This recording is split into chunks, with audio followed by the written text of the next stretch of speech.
Magandang gabi lahat. Ako ulit si Deodoro. So, pakinggan lang po natin itong favorite song ng ating kaganggalang na presidente, mga kababayan.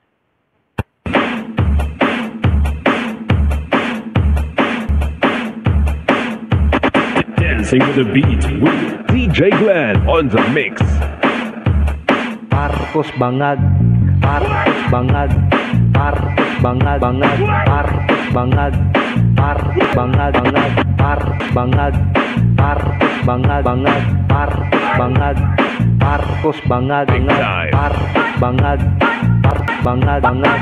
Yan po ang favorite song ng ating kaganggalang na presidente, mga kababayan. Yan po ang kanyang favorite song. Pakinggan po natin itong press briefing ating kagalang-galang na presidente. Ang sabi niya, Pasko sa kulungan. Yan ang dapat kasama ka dyan, Mr. President. Pasko sa kulungan, mga kababayan. Hindi ikaw yung pinakamalaking buhaya dito sa ating bayan.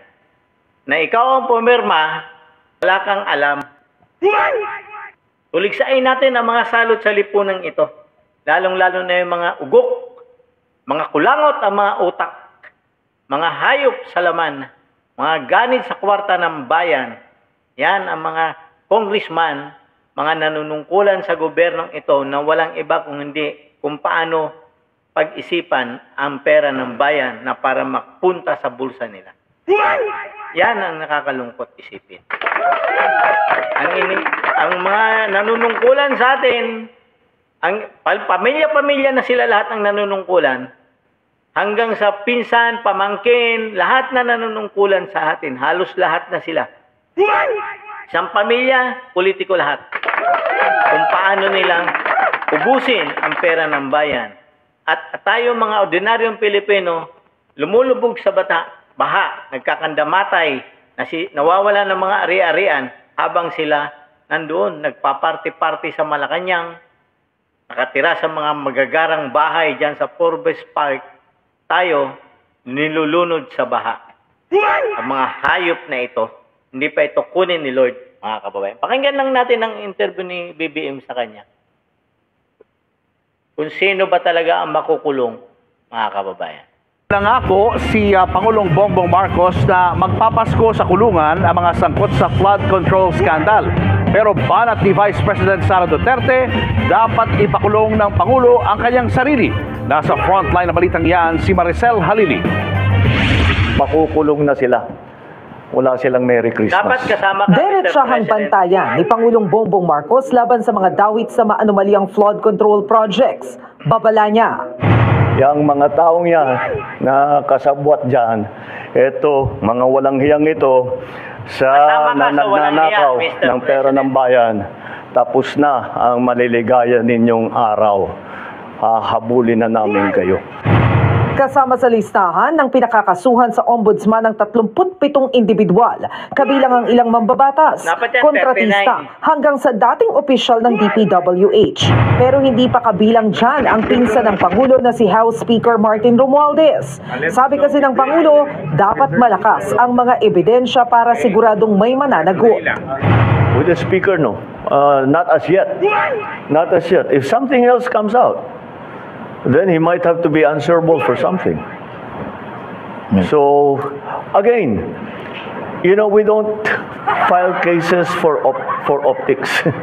We file cases to put people in jail or to make people answer.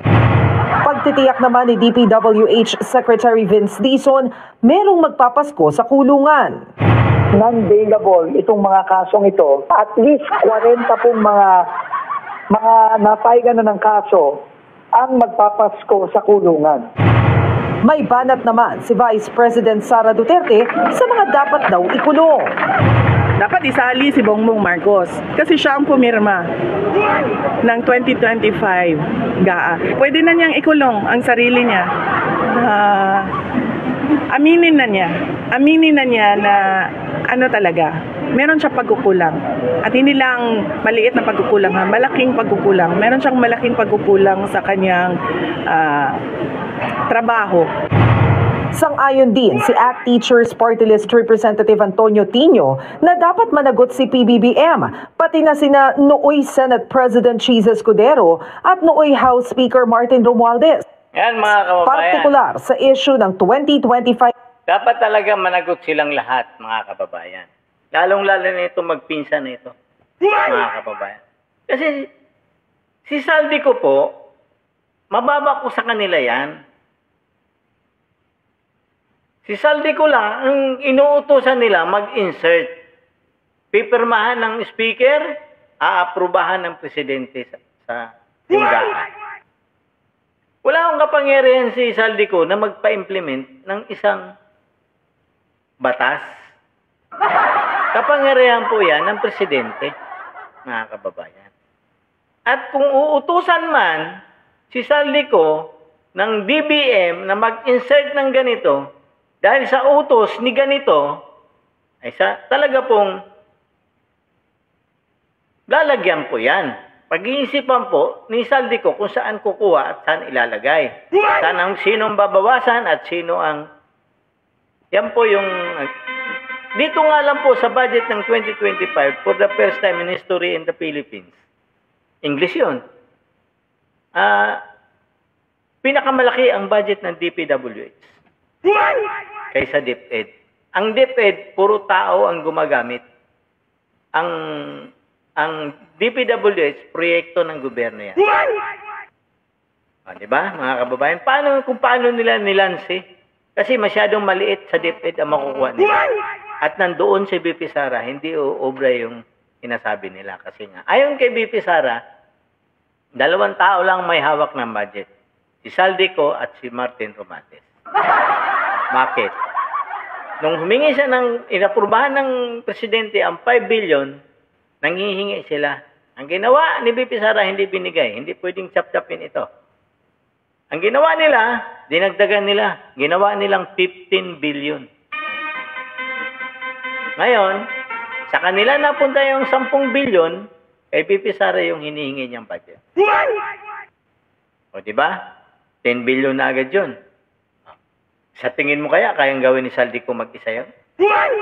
Pakinggan lang na po natin ng pagsisiwalat ngayon ni Saldico sa kanyang, kasi hinalalaglag po siya ng administrasyong ito, ni Martin Romualdez at saka ni President BBM. Kumanta na po siya. Ngayon, sasabihin ng dalawang ito, hindi nila alam. Ngayon, ipinapaalala sa kanila ni Saldico na ito yung inutos nyo sa akin. Yan mga kababayan. Pakinggan lang natin ang report ng ENC regarding sa video ni Saldico, mga kababayan. Dropping a bombshell in his first statement regarding the controversy. Now, in that taped statement, Ko directly implicated President Ferdinand Marcos Jr., claiming the chief executive orchestrated his exile and used him as a scapegoat in the corruption scandal. Here is Saldico's statement. Matagal akong hindi nagsalita dahil may direktang utos sa akin. Huwag nang bumalik ng Pilipinas at manahimik na lamang. Umalis ako noong July 19, 2025 para sa aking medical check-up. Nakaplanong bumalik pagkatapos ng SONA ni Pangulo. Pero habang papauwi na ako, tinawagan ako ni dating Speaker Martin Romualdez at sinabihan, "Stay out of the country. You will be well taken care of as instructed by the President." Noon naniniwala pa ako sa kanila, kaya't hindi ako bumalik. Tumikom ang aking bibig, sumunod ako, pero ang hindi ko alam, ang ibig na sabihin sa aalagaan ka namin, gagamitin ako bilang panakipbutas sa kanilang kampanya laban sa korupsyon. Ginawa nila akong poster boy ng kanilang sariling kasinungalingan. Ngayon, hindi na ako mananahimik, ilalabas ko ang lahat ng katotohanan. May resibo, may ebidensya, at may pangalan. Nagsimula ito nung tumawag si Sekmina Pangandaman sa akin nung nag-umpisa ang BICAM process last year, 2024. Ang sabi niya, katatapos lang ng meeting nila ni Pangulo at may instructions na mag-insert o magpasok ng 100 billion worth of projects sa BICAM. At sinabi pa ni Sec Mina, you can confirm with Yusek Adrian Bersamin dahil magkasama sila sa meeting ni Pangulong BBM noong araw na yon. Tinawagan ko po agad si Yusek Adrian Bersamin at tinanong ko kung may instruction nga ba ang Pangulo na magpasok ng 100 billion during their meeting. Ang sabi niya ay totoo nga po. Right after our conversation, tinawagan ko po si dating Speaker Martin Romualdez at nireport ko ang instructions ng Presidente to insert the 100 billion projects. At sinabi niya sa akin, what the President wants, he gets. After ng ilang araw, nag-set po ng meeting si Sec Mina Pangandaman at Yusek Adrian Bersamin sa amin ni dating Speaker Martin Romualdez sa Aguado Building in front of Gate 4 ng Malacanang at nandoon din po si Yusek Jojo Cadiz. During the meeting, binigay po ni Yusek Adrian Bersamin ang listahan na worth 100 billion. Tinanong ko po si Yusek Adrian kung saan galing ang listahan. Ang sagot niya, galing kay PBBM mismo at binigay niya ito mula sa brown leather bag. Nung sinabi po ni Yusek Adrian Bersamin, yung brown leather bag, naalala ko noong nasa Singapore kami right after the elections. Yan mga kababayan, ang ulat ngayon ni Saldico. O ngayon BBM, sino kaya mamamasko sa kulungan? Kasama ka ba o kasama kang lilipad papuntang ibang bansa at lalayas ka na sa Pilipinas? Si Martin Romualdez, yan ay pakulong mo. Yan ang wag mong magpapasko dito. Yan ang salamat kay Saldico at kumanta na rin siya. Kaya lang, nababalitaan ko sa ibang EI daw ito. EI o nag-aabogado lang kayo kay BBM. Ngayon, luminaw na ang lahat doon sa sinasabi ni Gutesa at inamin na rin talaga ni Saldico na nag-insert talaga sila ng 100 billion. Yan mga kababayan ang buong katotohanan. Palakpakan kay Saldico. Kanila Marcos, BBM, Romualdez. Yan, dapat sa inyo balatan ng buhay. Ang dami nang namatay sa flood control. 302 sa buong Visayas.